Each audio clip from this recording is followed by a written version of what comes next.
ကျွန်တော်အဖွဲ့တွေဒေးဝမ်မာတွေကအတကုံတောင်းကျန်နေမနဲ့မိုးလင်းနေရနေပြီးတော့เนาะညရောက်သွားတဲ့အချိန်မှာတော့ energy လာဖြည့်ပြီးတော့ 1K ကိုလာစားပါတယ်ဒါကတော့ flat ဒါကတော့ချစ်တော်ကြီး benefici ပေါ့ချစ်တော်ကြီး benefici နဲ့ selfie အမှတ်တရဆွဲထားတာပါ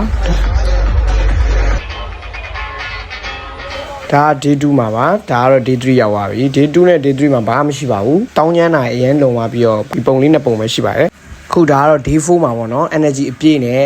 တစ်ခါပြည့်တစ်ချက်တွေလက်စွမ်းပြနေတဲ့အချိန်ပေါ့နော်တကယ်တော့8ရက်တွေမှာကဲထားလို့နောက်ဆုံးနေ့ကလုံးဝမထနိုင်အောင်ဖြစ်နေရပေါ့နော်ဒါပေမဲ့လည်းကျွန်တော်တို့ energy မရမကောက်စုပြီးတော့ပြီးကျုံးမှုအတွက်တွားနေပါပြီလမ်းမှာနေထက်ကပါတယ်ထဲရောက်တော့လဲထက်မှန်ကြီးကပါတယ်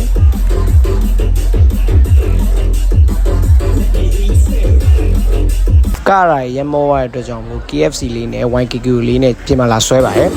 အဲ့ချိန်မှာနောက်တစ်ယောက်ကထပ်မှန်ကပါတယ်ပြီးတော့နောက်တစ်ယောက်ကထပ်မှန်ထပ်ကပါတယ်ပြီးတော့ကျွန်တော်ထပ်ကပါတယ်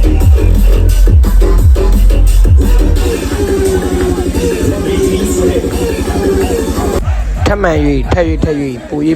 ကခဲ့ကြပါတယ်နောက်ကဖြူနဲ့ကောင်လေးရဲ့ကောက်ကွက်တွေကတော့ခုံစားနဲ့အရန်အောင်မိုက်နေပါတယ်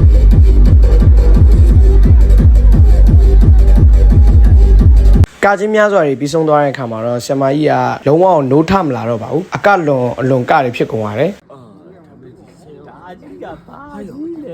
ဒါကြီးကဘာကြီးတော့ဘလို့ရှိတော့ဒါကြီးကဘာကြီးတော့ဒါကြီးကဘလို့ Stop it. Get some help. အားလုံးပဲပျော်ရွှင်တဲ့နေ့တလေးကိုပိုင်ဆိုင်နိုင်ကြပါစေ Bye recharge your energy